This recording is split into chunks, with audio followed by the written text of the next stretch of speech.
Hai, welcome back to Richandra. Di malam ini kita akan membahas sebuah kasus yang sangat-sangat mengerikan. Dr. Joseph Mengele yang dijuluki sebagai Todesengel atau malaikat kematian. Dia adalah seorang dokter asal Jerman yang menjadi tim medis dari organisasi Nazi. Dan dengar namanya aja membuat kita berfantasi betapa sadis dan brutalnya pasukan Nazi terhadap tawanan perangnya. Apalagi dengan adanya seorang dokter yang dalam mainnya kita, dokter itu melakukan berbagai cara untuk menyelamatkan nyawa pasiennya. Tapi tidak dengan Dr. Joseph Mengele, justru dia akan happy banget kalau pasiennya ini merasakan sakit. Lebih daripada itu, dia akan amat merasakan senang jika dia melihat seseorang yang sekarat. Dan salah satu eksperimen mengerikan yang dia lakukan adalah menyatukan kedua anak kembar dengan menjahit punggung mereka menjadi satu, dan terciptalah anak kembar siam buatan. Lebih parahnya, hal keji yang dia lakukan hanya untuk mendapatkan jawaban atas keingintahuannya dia. Jadi gini gengs, kalau anak kembar itu kalau diginiin, itu efeknya kayak gimana sih gitu? Ini bakal bertahan gak sih kalau misalkan digimana-gimanain gitu? Ini gila banget ya kan? Dan dari serangkaian bedah yang dia lakukan, itu tanpa anestesi. Kalau kalian udah pernah nonton film The Human Centipede, ini adalah film yang terinspirasi dari kisah ini guys. Yang dalam ceritanya tuh ada seorang dokter asal Jerman yang bernama Joseph Heiter. Dan dia itu terobsesi sama kelabang gengs. Kemudian dia melakukan eksperimen terhadap manusia yang kurang lebih kayak gini. Dan kebetulan aku udah pernah nonton juga filmnya, dan buset ini parah banget asli. Awalnya aku nggak tahu kalau film ini tuh dari kisah nyata gitu. Dan kalaupun memang ada, ini tuh berlebihan. Aku berpikir ini bener-bener tanpa landasan ilmiah gitu. Gak mungkin lah gitu kan. Tapi rupanya fakta tentang Dr. Joseph Mengele itu lebih kelam daripada filmnya gengs. Dan sebelum kita bahas apa aja yang dia lakukan, kalian perlu tahu siapa Dr. Joseph Mengele itu.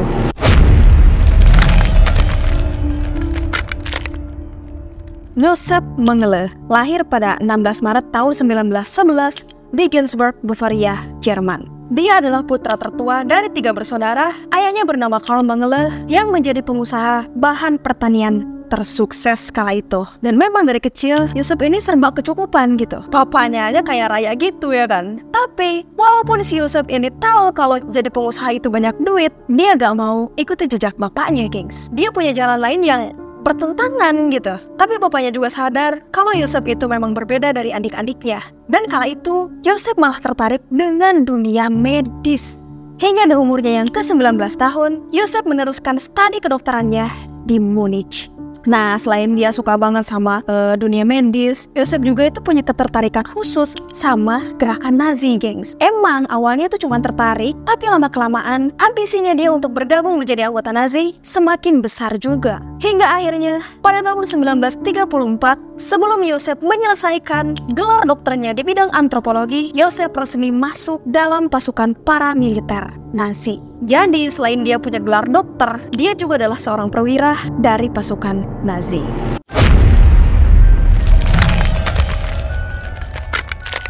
Dan kisah mengerikan ini bermula ketika Joseph menjadi petugas medis dalam Perang Dunia Kedua. Dan pada tahun 1942, Joseph ditugaskan ke sebuah camp Auschwitz-Birkenau. Dan buat kalian yang belum tahu, Auschwitz-Birkenau itu adalah sebuah camp yang menjadi camp terbesar yang menjadi tempat pembantaian orang-orang Yahudi. Ya jadi emang tempat para tawanan perang gitu gengs, yang tapi cuma orang-orang Yahudi aja gitu. Dan selain camp Auschwitz, Joseph juga bertanggung jawab atas camp Gipsy atau camp yang di dalamnya itu berisi orang-orang Roma gengs. Dan entah kenapa pada saat itu orang Yahudi sama orang Roma itu nggak bisa disatuin gitu. Ya terpisah lah gitu campnya. Ya mungkin Nazi juga punya alasan untuk itu gitu. Dan pada tahun 1944 Joseph Mengele dipromosikan atau dinaikkan jabatannya menjadi kepala medis di tempat itu. Jadi pada saat itu dia tuh menjadi kepala dokter gitu. Dan Joseph sangat berwenang atas apa yang dia lakukan terhadap tahanan perangnya. Oke gengs, jadi si Yosef ini itu dia tuh punya ketertarikan sama anak-anak kembar dan sama orang-orang yang emang berkelainan fisik gitu, kayak orang-orang maaf ya, kerdil gitu. Jadi entah kenapa orang-orang seperti ini itu yang dominan masuk ke ruang eksperimen gitu. Jadi ketika dia ngelihat anak-anak kembar sama orang-orang yang berkelainan fisik, oh ini harus eksperimen nih gitu. Dan sebelumnya dia akan memisahkan orang yang terlemah dan terkuat gengs. Dan kalau kuat itu bakalan disuruh kerja paksa. Kalau orang yang lemah, dia akan langsung dimasukkan ke sebuah kamar, yang mana kamar itu adalah berisi gas Zyklon B. Aneh-aneh aja ya kan, apa lagi nih Zyklon B gitu kan. Zyklon B itu adalah merek produk berbahan dasar cyanida gengs. Dan Nazi emang udah melakukan hal ini untuk menghilangkan nyawa para tahanan perangnya sejak tahun 1920 gengs. Jadi emang udah lama banget gitu, mereka emang biasa melakukan hal itu. Ada hal menarik tentang sosok Yosef Mengele ini, dan bisa dikatakan takdir seseorang itu ada di tangan dia. Dan entah kenapa ini ya, jenis pakaian yang dipakainya itu menentukan sifatnya. Ada di mana Yosef ini mengenakan baju berwarna putih gengs. Itu tandanya selama dia memakai baju itu, dia akan berbuat baik. Baik banget gengs. Malahan gak ada yang namanya pembantaian gitu. Dia juga memanusiakan manusia, ya pokoknya ramah aja lah gitu. Terus kalau dia pakai baju warna hijau kayak dokter bedah, berarti dia akan melakukan pembedahan kepada seseorang. Tapi kalau bajunya udah abu-abu kayak gini, itu artinya dia ingin melakukan sebuah eksperimen, yaitu eksperimen aneh gengs. Ada satu hal lagi yang membuat ngeri, seakan-akan takdir seseorang itu ada di tangan dia, dimana pada saat dia masuk ke ruang tahanan, dia akan melakukan penyeleksian. Itu ada saat dimana para tahanan itu akan maju satu-satu menghadap dia. Dia cuma mengisyaratkan dengan tangannya aja. Kayak gimana? Kayak gini nih, kalau tangannya begini, itu artinya orang itu harus kerja paksa. Ngerti kan? Kalau tangannya begini, itu orang harus kerja paksa gengs. Dan sebagian besar orang yang dijadikan kerja paksa, itu dia adalah seorang laki-laki dan emang fisiknya itu kelihatan kuat gitu. Nih, dan kalau tangannya begini, berarti dia harus masuk ke sebuah kamar, yaitu kamar gas yang tadi aku sebutin itu gengs. Dan kalau tangannya begini, nih, itu artinya Yosef Mengele akan melakukan sebuah eksperimen terhadap orang itu. Percobaan yang dia lakukan itu mulai dari menyuntikkan warna ke bola mata, mencabut gigi seseorang, dan juga mengambil tulang seseorang tanpa bius. Wow, ilu asli sumpah. Dan ada kala seseorang yang baik-baik aja itu akan dibuat luka, kemudian dia akan memasukkan sesuatu ke dalamnya, sebuah penyakit atau virus. Dan setelah itu dia cuma melihat apa yang akan terjadi kepada orang tersebut dan bagaimana proses kematiannya gitu. Mati gak ya? Mati deh kayaknya. Lah ya iyalah. Dia juga melakukan penelitian gimana ya kalau orang Asia itu warna matanya itu dirubah harus sama gitu sama ras Arya. Tahu kan ras Arya? Ras Arya itu adalah ras yang khas orang Jerman. Itu namanya ras Arya. Yang awalnya warna hitam itu harus jadi biru. Itu gimana gitu kan? Gimana? Ayo gimana? Akhirnya dia melakukan penyuntikan sebuah cairan khusus kepada bola mata seseorang. Ya disuntik aja langsung gitu. Jos! Gila ya kan? Ya mana bisa ya kan? Tidak sedikit dari mereka yang mengalami kebutaan permanen hingga meninggal dunia. Percobaan-percobaan aneh tetap dia lakukan. Ada anak kembar nih dua nih, sepasang anak kembar. Wajahnya sama, apa dalamannya juga sama ya? Organnya sama gak sih? Akhirnya gimana? Dibuka gengs, dibedah ya sama dia. Bedah dua-duanya. Oh ternyata sama ya, hatinya begini, ususnya begini, semuanya sama. Ya udah deh, buang aja, dibuang. Nggak ngerti aku tuh. Selain daripada itu, Yosef pun mengumpulkan para wanita dan melakukan injeksi zat kimia pada alat reproduksi mereka agar mengurangi populasi. Katanya kayak gitu guys. Ya mungkin kalau sekarang itu KB kayaknya ya. Tapi kok ngeri ya?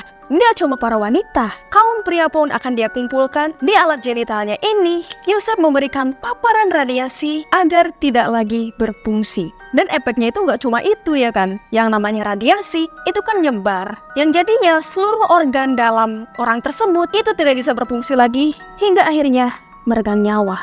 Terus lagi nih ya, anak kembar itu darahnya sama nggak sih? Dia bilang antara si A sama B itu kalau ditukar darahnya kayak gimana ya gitu. Bisa nggak sih kayak gitu? Sampai kepikiran ke situ gitu si Yosef Mengele ini gengs. Dan akhirnya Yosef Mengele melakukan serangkaian bedah untuk menyedot darah anak tersebut sampai habis. Lalu kemudian ditransfer ke saudaranya. Emang bisa? Terus dia lihat nih, lah gimana nih? Kok meninggal? Ah udah aja lah buang. Nah segampang itu cuy. Dan yang paling gila nih ya, anak kembar itu baru lahir, gimana nih ya kalau dijadiin kembar siam, katanya kayak gitu. Normal, baik normal, dan dia menggabungkan anak kembar tersebut yang tadinya baik-baik saja menjadi anak kembar siam buatan. Akhirnya apa? Terjadilah sebuah infeksi hingga akhirnya meninggal dunia. Dan pernah pada saat itu, hampir sebagian tahanannya itu menderita demam tifoid. Dan si Yosef Mengele ini sebagai dokter bukannya meracik obat, saking gak mau pusing nih, akhirnya dia memasukkan orang-orang tersebut, orang-orang yang terdampak, itu ke kamar gas, gengs. Dan udah selesai gitu, meninggal semua. Ini gila ya kan? Dan selain anak kembar, Yosef pun melakukan eksperimen terhadap orang yang mempunyai kelainan fisik. Yosef membedah orang-orang tersebut dan mengambil organ dalamnya untuk melakukan penelitian. Sama gak sih organ dalamnya orang pendek sama orang normal? Dia bilang kayak gitu, gengs. Dan wow, ini mengerikan sekali. Dia bisa melakukan apapun yang dia pikirkan tanpa memperdulikan orang-orang. Dan sebenarnya dari semua yang aku ceritakan ini hanya sebagian, gengs. Ini hanya yang tertulis di sejarah aja gitu. Dan mungkin masih banyak lagi nih eksperimen-eksperimen lain yang nggak tertulis gitu. Eksperimen-eksperimen yang tentunya sangat tidak memiliki nilai ilmiah. Karena dilakukan dengan metode yang sangat tidak etis dan terbilang kejam. Nah, singkat cerita nih, setelah Perang Dunia Kedua dimenangkan oleh Uni Soviet pada tahun 1945, Yosef Mengele melarikan diri atas kejahatan yang diperbuatnya. Dan pada bulan Juni 1945, dia tertangkap oleh militer Amerika. Akan tetapi walaupun Yosef ini tertangkap, Yosef bisa bebas kembali karena penyamarannya yang menyembunyikan jika sebenarnya dia adalah anggota SS. Dan setelah Yosef bebas, dia merasa kalau gue tuh buronan woi. Hingga akhirnya dia berpindah-pindah ke negara lain. Dan yang terakhir, dia memutuskan untuk pindah ke Sao Paulo, Brazil dengan identitas yang diganti bernama Wolfgang Gerhard. Selama 17 tahun, Yosef menetap di Brazil tanpa ada gangguan, gengs. Ya mungkin ya, biarin aja lah, biar senang-senang dulu. Nanti juga ketahuan ini, kayak gitu ya. Dan pada 7 Februari tahun 1979, Mengele terkena stroke dan tenggelam ketika sedang berenang di resort liburan di dekat Bertioga, Brazil. Dia dikubur di pinggiran Sao Paulo dengan nama samaran Wolfgang Gerhard. Pada Mei 1985, pemerintah Jerman, Israel, dan Amerika Serikat sepakat untuk bekerja sama melacak keberadaan Mengele dan membawanya ke pengadilan. Pada saat itu, polisi Jerman menggerebek rumah teman keluarga Yosef di Gensburg dan menemukan bukti bahwa Mengele telah meninggal dunia dan dimakamkan di dekat Sao Paulo. Lalu setelah itu, pada Juni 1985, polisi menemukan kuburan Yosef Mengele dan menggali kuburan Wolfgang Gerhard untuk dilakukan tes. Curiga nih, kayaknya ini si Yosef Mengele nih. Dan pada tahun 1992, ahli forensik Amerika, Brazil, dan Jerman mengidentifikasi jenazah tersebut dengan jelas jika yang dimakamkan itu adalah asli jenazahnya Yosef Mengele. Ketahuan juga ya kan. Gue bilang juga apa, katanya kata polisi kayak gitu. Dari keseluruhan korban yang dia eksekusi, itu mencapai 1,1 juta orang. Di antaranya adalah anak kembar yang berjumlah 733 pasang. Seorang Yosef Mengele dengan julukan Malaikat Kematian tertulis dalam sejarah dan tercatat sebagai orang terkejam di dunia. Wow. Ada juga ya orang kayak gitu ya kan. Tapi kalau kita pikir lebih dalam nih gengs, emang ada baiknya ya kan. Bener serius deh. Coba deh kalian pikir-pikir sendiri. Hah? Bener nggak? Bener nggak? Bener nggak sih ada baiknya? Hah? Udah lah gak usah dibahas. Dari kisah dokter gila ini, kita jadi tahu bahwa sehebat dan sejenius manusia, saat otak cemerlangnya dimuat untuk keburukan, maka hidupnya tidak akan pernah tenang dan penuh dengan ketakutan. Sampai menutup mata pun, dia tidak akan pernah berani menjadi dirinya sendiri. Oke gengs, gimana menurut kalian? Apapun pendapat kalian tolong tulis di komentar ya. Oke, sekian dulu di pembahasan kita hari ini. Terima kasih juga buat kalian yang masih setia stay di channelku. Jangan lupa untuk subscribe, silahkan tekan tombol like-nya, and see you in the next video. Bye-bye.